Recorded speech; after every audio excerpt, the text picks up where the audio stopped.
Present tense, அதாவது வர்த்தமான் கால்.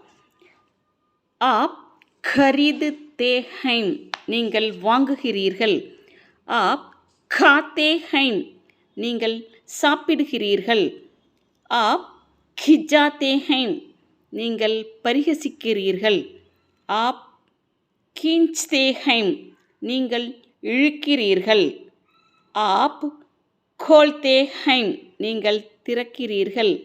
App गाते हैं, நீங்கள் பாடுகிறீர்கள்.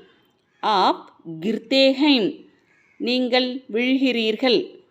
ஆப் घबराते हैं, நீங்கள் பயப்படுகிறீர்கள். ஆப் घूमते हैं, நீங்கள் சுற்றுகிறீர்கள். ஆப் चखते हैं, நீங்கள் சுவைக்கிறீர்கள். ஆப் चढ़ते हैं, நீங்கள் ஏறுகிறீர்கள்.